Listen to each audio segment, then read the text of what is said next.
விஷயத்துக்கு பயப்படுறீங்களே, ஆக்சுவலா இந்த பயம் உங்களுக்கு எப்ப இருந்து ஆரம்பிச்சது?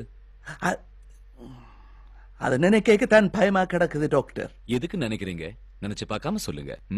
நினைக்காம சொன்னாலும் அழுது போடுவேன். அழக்கூடாது, அழாம சிரிச்சுக்கிட்டே சொல்லலாம். சிரிச்சுக்கொண்டோ? அது மெத்த கடினம் தான் என்றாலும் முயற்சி செய்து பார்க்கிறேன்.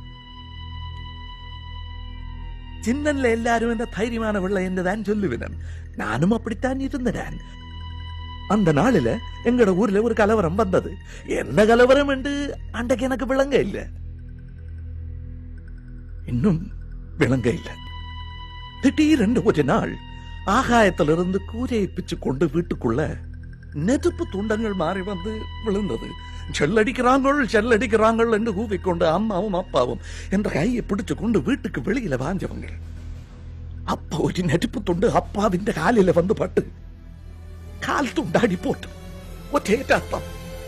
அம்மா குளறி அழுது கொண்டு புடவை தலைப்பை எடுத்து காலில கட்டு போட்டவர். சொல்லுங்க.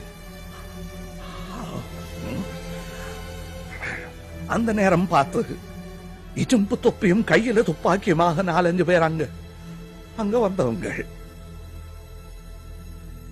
ஊர்ல எல்லாரும் என்ற அம்மாவை நல்ல வடிவான மனுஷி என்றுதான் சொல்லுவினம். அது உண்மைதான். அந்த வடிவ பிழையான எண்ணத்தோட அந்த இடுப்பு தொப்பிக்காரங்க பார்த்துட்டவங்க. குற்றுவினா கிடந்த என்ற அப்பாவை வெடி வச்சு கொண்டு போட்டு அம்மாவை கதறு பற்றைக்குள்ள இழுத்து கொண்டு போனவங்க. நான் சின்ன பெடியம் தானே, கையில இடச்ச காலி எல்லாம் எடுத்து அவங்கள மேல எரிஞ்சதான். அதுல ஒருத்தன் என்ன முடிய பிடிச்சு தூக்கிங்க எறிஞ்சவன் தலைகல்ல போதும் போட்டு நினைவிழந்து போன நான் கண்ணை திறந்து வாக்க வடிவான என்ற அம்மா அந்த வடிவெல்லாம் போய் தலைவிரி கோலமா பிரம பிடிச்சது போல இருந்தவன். ஒரு மடியில நான், இன்னொரு மடியில இறந்து போன என்ற அப்பா. நான் என்று அழுத நான். அம்மாள இல்ல, என்னையும் ஆள வேண்டாம் என்று சொன்னவன். இந்த வரடா, இனி நீதான ஒரே ஆண் பிள்ளை, தைரியமாக இருக்க வேணும், இனி பயப்படக்கூடாது என்று சொன்ன அந்த நிமிஷம் முதல் எதை கண்டாலும் பயம் டாக்டர். அழாமல் சிரிச்சு கொண்டு சொல்ல வேண்டும் என்று சொன்னீர்கள்.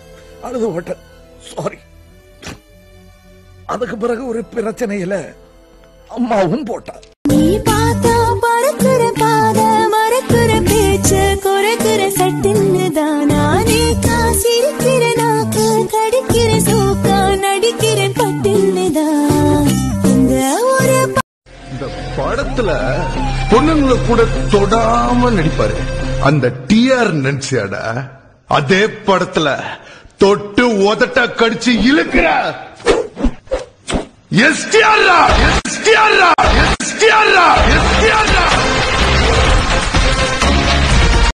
பைபிள்ல என்ன சொல்லிருக்கு? பைபிள்ல நிறைய சொல்லிருக்கு. நீங்க என்ன எதிர்பார்க்கறீங்க? லவ் யுவர் எனிமீஸ் இல்லையா? உன் கேர்ள் ஃப்ரெண்டா இல்ல கல்யாணம் பண்ணிட்டியா? 2 குழந்தைங்க இருக்காங்க. கல்யாணம் பண்ணலாமா? காஃபி ஷாப்ல வெறும் 5 நிமிஷம் காஃபி சூடாற வரைக்கும். நான் இதுக்கு ஒண்ணு மீட் பண்ணும். உன்னை பொண்ணு பார்க்க வந்த மாப்பிள்ளன்னு நினைச்சுக்கோ. காஃபி குடிச்சதுக்கு அப்புறம் பிடிக்கலன்னு சொல்லிக்கோ. எனக்கு ஓகே. எனக்கு ஒரே ஒரு பனானா தரீங்களா? தரமாட்டீங்களா? ஓகே, நான் அந்த பழைய சோறை சாப்பிட்றேன். பட் பனானா அதோட சைட் டிஷ்ஷா அனுப்புறீங்களா? அலற மாதிரி தெரியுறேண்ணா? ஓகே. காயத்ரின்னு ஓ சாரி, கொஞ்சம் மாடர்னா சொல்லணும். காயுன்னு திட்டாங்க. என்ன ஆக்ஷனா? ஓகே. அவங்க எதுக்கு திட்டினாங்கன்னா, ஐயோ மறந்துட்டேனே, என்ன ஸ்கிரிப்ட்? ஓகே, அதான் நான் அந்த ரைம் சொல்லும் போது, ரைம்ஸ் இல்ல, அதுன்னா தமிழ் தாய் வாழ்த்து சொல்லும் போது நான் அவங்கள பாத்துட்டேன்னா. ஏமா பார்த்தது நீயே சொல்லு. பார்த்ததெல்லாம் ஒரு தப்பா? என்னமோ குஷில வர ஜோதிகா இடுப்பை பார்த்த மாதிரி நீ பார்த்தத நான் பார்த்தேன் அப்படின்னு சண்டைக்கு வராங்க. யாருமே எல்லாரும் என்ன ஃபேக்குங்கிறாங்கம்மா. நான் என்னம்மா இப்படி ஃபேக்கா பண்ணேன்? ஜீவா ஏதோ மிக்சிங்லாம் சொல்லுவாங்க. மிக்சிங்லாம் ஒண்ணும் இல்ல, குடி.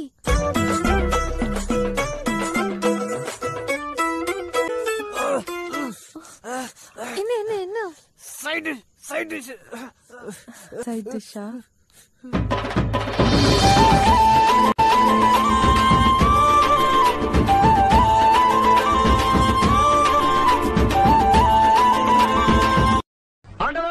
சரி, பிடிச்சிருக்கு. ஐ லவ் யூ சொல்லு. உன்னை பார்த்தா சொல்ல முடியாது. ஆண்டவா ஐ லவ் யூ. ஆண்டவா ரொம்ப தேங்க்ஸ். ஏன் என் ஃபேஸ பார்த்தே பேச மாட்டேங்கிற? அதுவா, அழகான பொண்ணுங்களை பார்த்தாலே பிரச்சனை தான். தூக்கம் வராது, ஆனா நிறைய கனவு வரும். கஷ்டப்பட்டு மொபைல் நம்பரை கண்டுபிடிச்சு மொக்க எஸ்எம்எஸ் அனுப்பணும், நிறைய போய் சொல்லணும், கவிதை எழுதணும், கிஃப்ட்ஸ் வாங்கணும். ஐயோ, லைஃபே போறன்றுங்க. அதான் அழகான பொண்ணுங்களை செகண்ட் டைம் திரும்பி பாக்குறது இல்ல. ஆனா உங்களை எத்தனை வாட்டி வேணா பாக்கலாங்க. அழகான பொண்ணுங்களை பார்த்தா தானே இந்த பிரச்சனை தான். பாய். நானே அப்பா அம்மா இல்லாம கஷ்டப்பட்டு காசு சம்பாதிச்சு வாழ்ந்துட்டு இருக்கேன். எங்க இப்படி கஷ்டப்பட்டு? I want more emotion. Driving சொல்லி கொடுக்க தவிர வேற எதை வேணாலும் செய்ய சொல்லுங்க, நான் செய்யறேன். சமைக்க தெரியாது, கத்தரியா? என் வண்டியை ஓ மேல ஏத்திருக்கணும். தேர்தான் மணிரத்னம் பேசுறது பக்கம். என்னடி டீன்னு சொன்ன டாக்ல பிகில் ஆயிடும், டப்பா டான்ஸ் ஆயிடும். யூ பி தென் ஐ. உனக்கு மட்டும் என்ன தனியா சொல்லுவாங்களா? வெற்றி காசா? என்கிட்ட காசு இல்ல. வேணும்னா தோப்பு கண்ணம் போடுவா. என்னது? இல்ல குட்டி கண்ணம்னாலும் பரவாயில்ல. அடிங்கோயில தோப்பு காரணம் குட்டி காரணம் போட்டு சாமியை மாத்தலான்னு பாக்குறியா? என்ன நீங்க அண்ணின்னு கூப்பிடுதியா? பின்ன பேரு கூட சொல்லாம போனா வேற எப்படி கூப்பிடுறது? இந்த திருநெல்வேலிக்காரங்களுக்கு தேங்க்ஸ் சொல்ற பழக்கம் கிடையாது. சொல்லிருப்பேன். நான் அண்ணி இல்லன்னு நீங்க அவங்க கிட்ட சொல்லிருந்தா நான் உங்களுக்கு தேங்க்ஸ் சொல்லிருப்பேன். ஜானு உனக்கு பிறந்த நாள், ஜானு உனக்கு பிறந்த நாள், ஜானு நீ அழகா பிறந்துட்டியே. அவருதான் உங்க நைனாவா?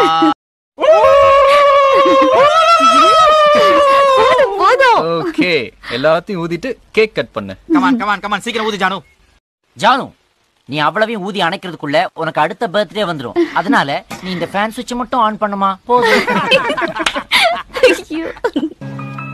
ஃபர்ஸ்ட் பீஸ் எனக்கு தான் கொடுப்பா, ஏன்னா லெட்டர் எழுதுனது நான் தானே. தண்ணி அடிக்கலாமா? நீங்க ஏதோ சொன்னீங்க, ஆனா என் காதுல இது ராங்கா விழுந்தது. சரக்கு அடிக்கலாமான்னு கேட்டேன். உன் மரம் அடிக்க போது புரிஞ்சுதா?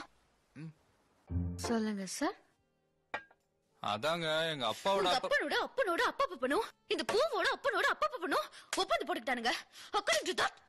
உங்க அப்பனோட அப்பனோட குடும்பத்துல பையனோ இல்ல பொண்ணோ, இந்த பூவோட அப்பனோட அப்பனோட குடும்பத்துல பொண்ணோ இல்ல பையனோ பிறந்தா கல்யாணம் பண்ணி வைக்க தான் முடிவு பண்ணினாங்க. ஆனா விதியால இங்க ஆண் இங்க பெண் பிறந்து தொலைச்சதுனால கல்யாணம் நடக்கல. இப்பதான் முதல் முறையா உங்க அப்பனோட முறையா உங்க அப்பனோட ஆசைப்படி நீயும் இதோட அப்பனோட ஆசைப்படி இந்த பூவும் பிறந்ததால கல்யாணம் பண்ணி வைக்கலாம்னு அந்த கைடுங்க முடிவு பண்ணதெல்லாம்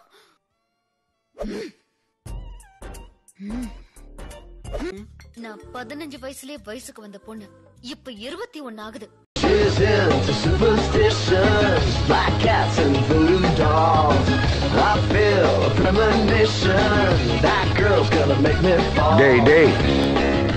தலைகீழா நடக்காத, விழுந்துட போற. போறாம என்ன டீச்சர், இவ்வளவு நாளா நீங்களும் வேலை செய்றீங்க, சென்னை தானே போயிருக்கீங்களா?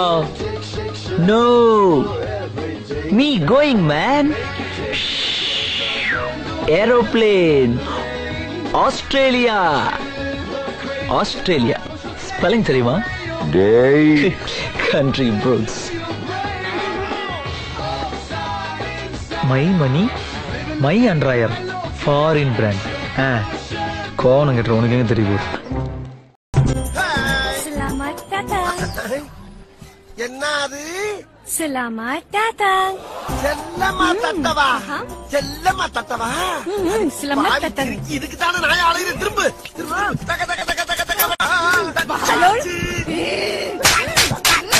Selamat datang na மலையில வெல்கம்.